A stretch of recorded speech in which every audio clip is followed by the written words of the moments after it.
Story with Binaca. सुनिए कहानी Binaca की जुबानी। तीर्थंकर चरित्र श्रृंखला में हाजिर है 24वें तीर्थंकर भगवान महावीर का चरित्र। भगवान महावीर जैन धर्म के 24वें तीर्थंकर है।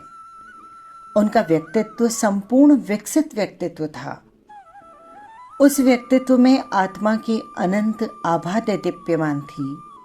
आत्मा के समस्त गुण, समस्त शक्तियां संपूर्ण रूप से उनमें जागृत हो चुकी थी। वे अनंत बली थे और अनंत करुणामय भी थे।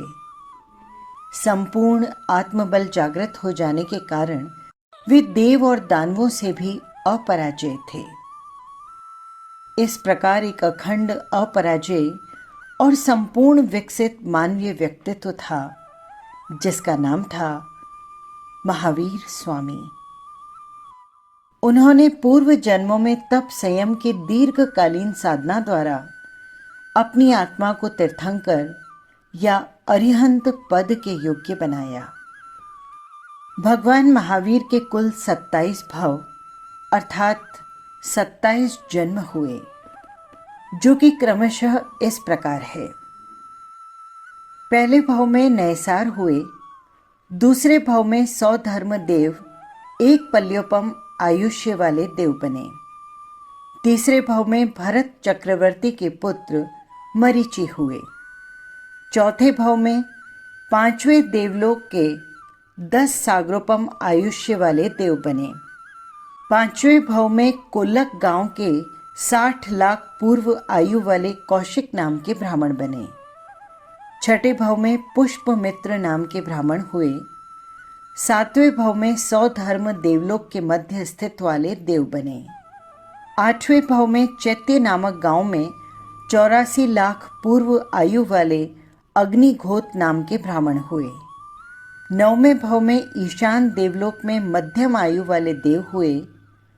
10वें भव में मंदिर नाम के सन्निवेश में 46 लाख पूर्ण आयुष्य वाले अग्निभूति नाम के ब्राह्मण बने।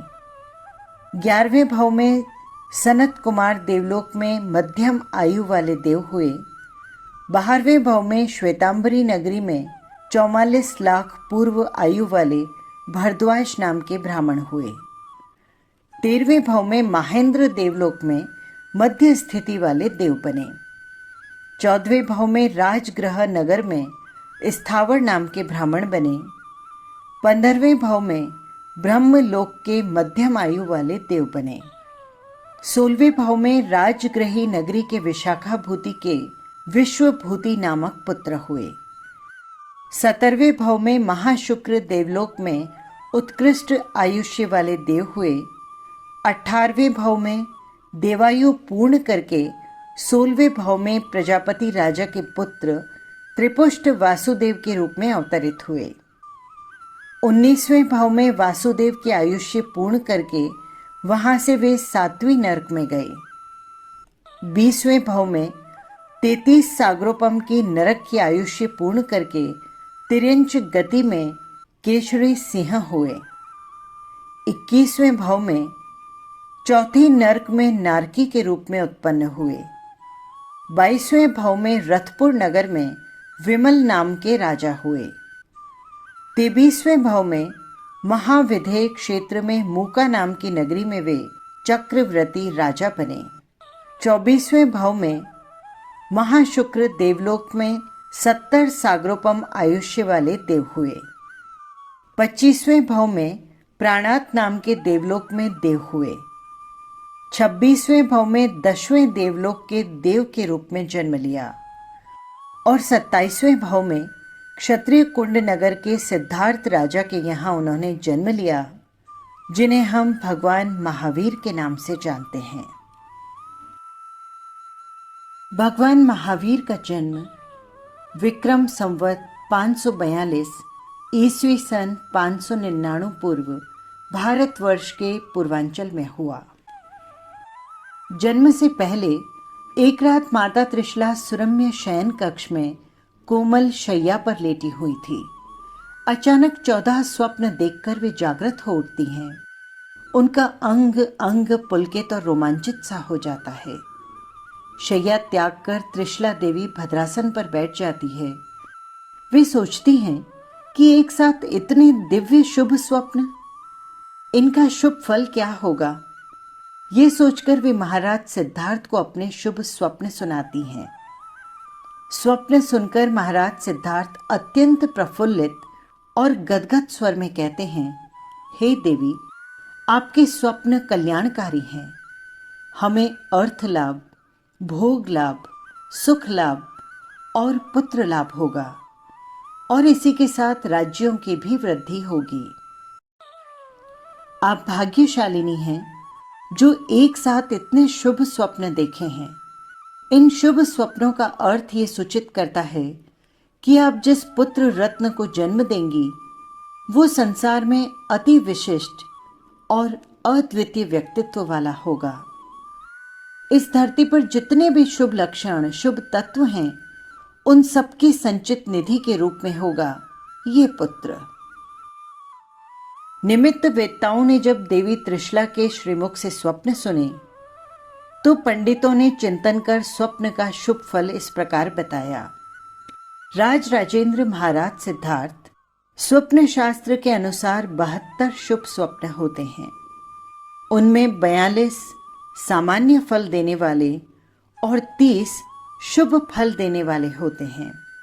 भाग्यशालिनी देवी त्रिशला ने 14 महास्वप्न देखे हैं।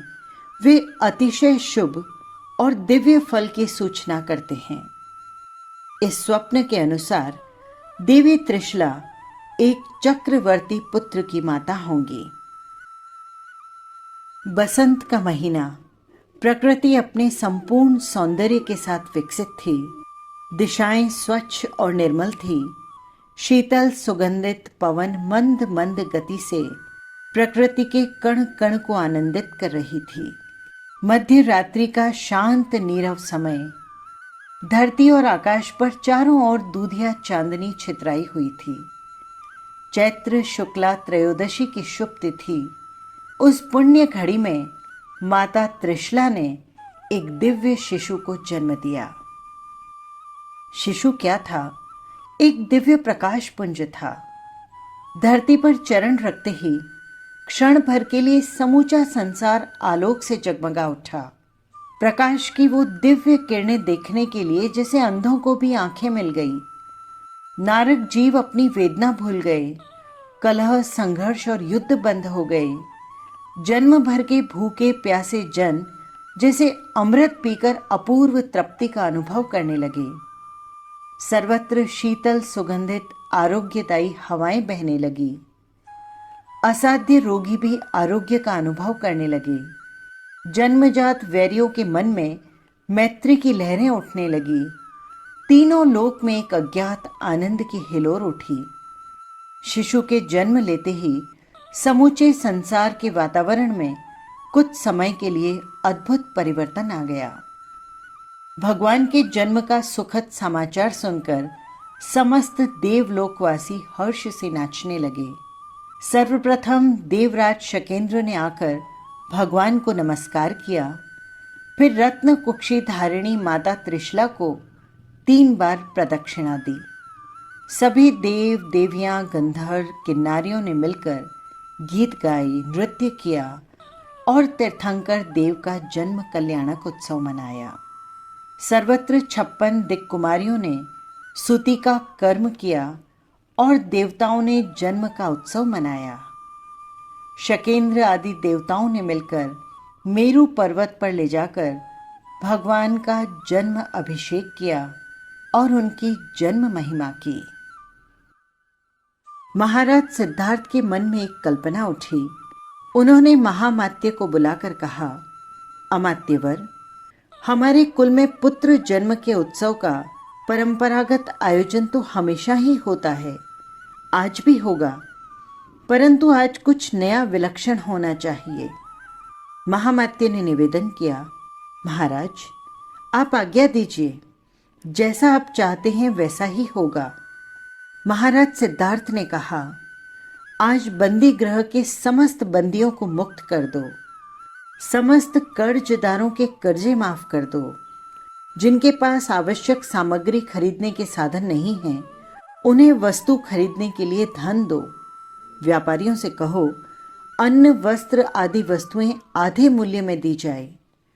उनका आधा घाटा राजकोष से पूरा कर दिया जाएगा। नगर में जो वृद्ध हैं, अपंग हैं, दरिद्र हैं, उन्हें राजकीय दानशालाओं से भोजन और वस्त्र आदि दे दिए जाएं। रोगी तथा वृद्धों को दास कर्म से मुक्त कर दिया जाए। इस प्रकार आज समस्त नगरवासी दरिद्रता, दीनता, क्षुधा और बंधनों की पीड़ा से मुक्त होकर स्वतंत्रता पूर्वक खुशियां मनाएं। राजा सिद्धार्थ का आदेश क्रियान्वित हुआ। उत्सव अलौकिक उल्लास के साथ 10 दिन तक मनाया गया। लोग धन्य धन्य कह रहे थे। आज संसार को ताप और संताप से मुक्ति दिलाने वाला कोई महापुरुष अवतरित हुआ था। जन्म के 12वें दिन राजा सिद्धार्थ ने एक विशाल प्रीतिभोज का आयोजन किया, जिसमें अपने समस्त मित्र और स्वजन परिजनों को आमंत्रित किया। सभी को भोजन, वस्त्र आदि से सम्मानित करके राजा सिद्धार्थ ने उनके समक्ष अपने विचार व्यक्त किए। जब से ये बालक देवी त्रिशला के गर्भ में आया है, उसी दिन से हमारे परिवार में परस्पर प्रीति, सद्भाव, सम्मान, लक्ष्मी, धन, धान्य, मणि, सुवर्ण आदि की अभिवृद्धि हुई है। प्रजा में आरोग्य, सुख, शांति और सौहार्द बढ़ा है। इस प्रकार इस पुत्र रत्न के आगमन से हमारी श्री, समृद्धि और आरोग्य कीर्ति निरंतर वर्धमान रही है। इसी कारण मैंने और देवी त्रिशला ने यह विचार किया है कि इस बालक का गुण संपन्न नाम वर्धमान रखा जाए। कुमार वर्धमान का अंतःकरण अपार ऐश्वर्य रूपी सरोवर में जल में स्थित कमल की भांति सांसारिक भावनाओं से अलिप्त और संयम की सुचिता से पूर्ण पवित्र था।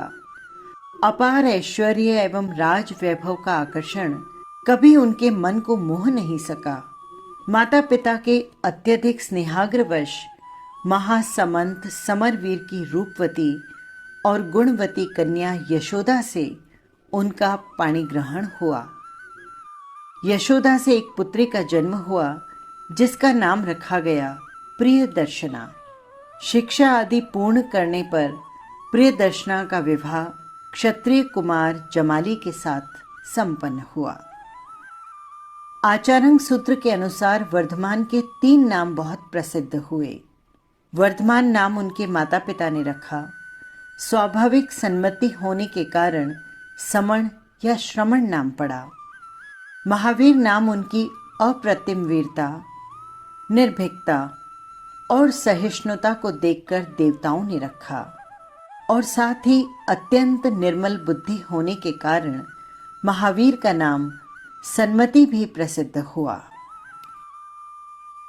वर्धमान यूं तो प्रारंभ से ही वैराग्यमय जीवन जी रहे थे। उनके मन में संसार को त्याग कर दीक्षा लेने की उत्कंठ भावना थी, परंतु माता पिता का अत्यधिक स्नेह होने के कारण उन्होंने ये संकल्प लिया कि जब तक माता पिता विद्यमान रहेंगे, मैं दीक्षा की बात नहीं करूंगा। जब वर्धमान लगभग 28 वर्ष के हुए तो राजा सिद्धार्थ और माता त्रिशला बहुत वृद्ध हो चुके थे।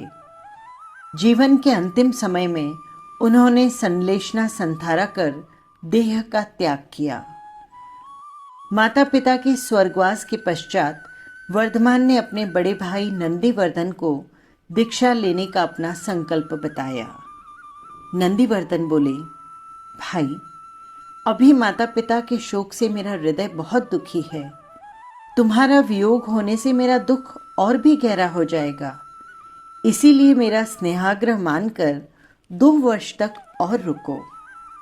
बड़े भाई की बात का सम्मान करते हुए वर्धमान 2 वर्ष तक और घर में रहे, किंतु इन 2 वर्षों में भी वे घर में साधु की भांति अत्यंत संयम और ध्यान में लीन रहते। वर्धमान का दीक्षा संकल्प जानकर नवलोकांतिक देवों ने आकर उनसे प्रार्थना की, हे देव, आपका संकल्प महान है, संसार को आत्म कल्याण का मार्ग दिखाइए। राजकुमार वर्धमान ने 1 वर्ष तक वर्षीदान किया। वे प्रातःकाल 1 प्रहर तक निरंतर दान देते, जिसमें गरीब अमीर जो भी उनके समक्ष आकर याचना करता, वे उसे वस्त्र, धन आदि उनके मन की इच्छित वस्तुएं दान करते। 1 वर्ष के पश्चात मार्गशीर्ष कृष्णा दशमी के दिन कुमार वर्धमान ने 2 दिन का उपवास किया। उनके लिए चंद्रप्रभा नामक शिविका यानी पालकी तैयार की गई। दिन का चतुर्थ प्रहर आ गया। वर्धमान राजभवन से निकलकर चंद्रप्रभा शिविका में आरूढ़ हुए। क्षत्रिय कुंड के ईशान कोण में स्थित ज्ञानखंड उद्यान में विशाल जुलूस पहुंचा। अशोक वृक्ष के समीप शिविका रखी गई। वर्धमान शिविका से नीचे उतरे। हजारों आंखें अपलक कुमार वर्धमान को देख रही थी। उनका स्वर्ण कांति युक्त शरीर सुंदर वस्त्रों और आभूषणों से सुसज्जित था। लेकिन दूसरे ही क्षण कुमार ने धीरे धीरे शरीर के सारे आभूषण उतार दिए, बहुमूल्य वस्त्र भी उतार दिए। स्वयं इंद्र ने भगवान के वस्त्र, आभूषण और केशों को एक स्वर्ण पात्र में ग्रहण किया। पूर्व दिशा की ओर अभिमुख होकर वर्धमान ने अपने हाथों से पंच मुष्टि लोचन किया। फिर धीर गंभीर स्वर में नमो सिद्धाणम, सिद्ध भगवान को नमस्कार करते हुए संयम जीवन की प्रतिज्ञा ग्रहण की। भगवान महावीर का 12.5 वर्षीय साधना काल उनके अपने जीवन के लिए वीतराग अरिहंत पद की उपलब्धि का आधार बना। वहां केवल ज्ञान प्राप्त कर तीर्थंकर बनने के बाद 30 वर्ष का समय विश्व कल्याण के लिए समर्पित रहा। इस समय भगवान महावीर ने युगों युगों से चली आ रही रूढ़ धारणाओं को तोड़ा और मानवता के लिए अभिशाप बनी अनेक परंपराओं में परिवर्तन किया। भगवान महावीर ने जीवन के अंतिम 72वें वर्ष में पावापुरी के राजा हस्तिपाल की प्रार्थना स्वीकार कर वहां पर चातुर्मास किया। वही उनके जीवन का अंतिम चातुर्मास था। चातुर्मास काल के 3.5 मास लगभग बीत जाने पर भगवान महावीर ने देखा कि अब देह त्याग कर निर्वाण का समय निकट आ गया है। और उन्होंने ये भी देखा कि गणधर गौतम का उनके प्रति अत्यधिक अनुराग है। निर्वाण के समय गौतम अत्यधिक रागग्रस्त न हो, इस कारण भगवान महावीर ने कार्तिक अमावस्या के दिन उन्हें अपने से दूर सोम शर्मा नाम के एक ब्राह्मण को प्रतिबोध देने के लिए भेज दिया। कार्तिक अमावस्या के दिन भगवान ने 2 दिन का उपवास किया। समोव शरण में विराज कर 16 प्रहर तक जनता को अपना अंतिम उपदेश दिया।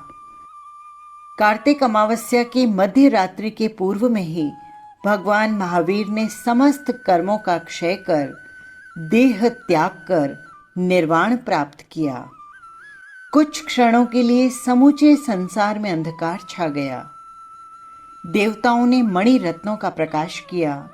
मनुष्यों ने दीप जलाकर अंधकार दूर कर भगवान महावीर के अंतिम दर्शन किए। उसी निर्वाण दिवस की स्मृति में दीप मल्लिका पर्व भगवान महावीर के निर्वाण ज्योति के रूप में ज्योति पर्व की तरह मनाया जाता है। भगवान महावीर के निर्वाण के समाचार सुनते ही मोहग्रस्त गणधर गौतम भाव विहल हो गए, किंतु फिर शीघ्र ही वे वितराग चिंतन में आरूढ़ हो गए। आत्मोन्नति की श्रेणियां पार कर उन्हें प्रातःकाल केवल्य ज्ञान उत्पन्न हुआ। उस दिन देवताओं और मनुष्यों ने एक साथ मिलकर भगवान महावीर का निर्वाण उत्सव और गणधर गौतम का कैवल्य महोत्सव मनाया। भगवान महावीर के निर्वाण के पश्चात उनके विशाल धर्म संघ का संपूर्ण उत्तरदायित्व चतुर्थ गणधर आर्य सुधर्मा स्वामी के कंधों पर आ गया। आर्य सुधर्मा स्वामी के निर्वाण के पश्चात उनके शिष्य आर्य जम्बू स्वामी संघ के नायक आचार्य बने। आर्य जम्बू स्वामी के निर्वाण के साथ ही भरत क्षेत्र में इस अवसर्पणी काल के केवल ज्ञान की परंपरा लुप्त हो गई। ये था 24वें तीर्थंकर भगवान महावीर स्वामी का चरित्र। फिर मिलेंगे किसी नई कथा या कहानी के साथ।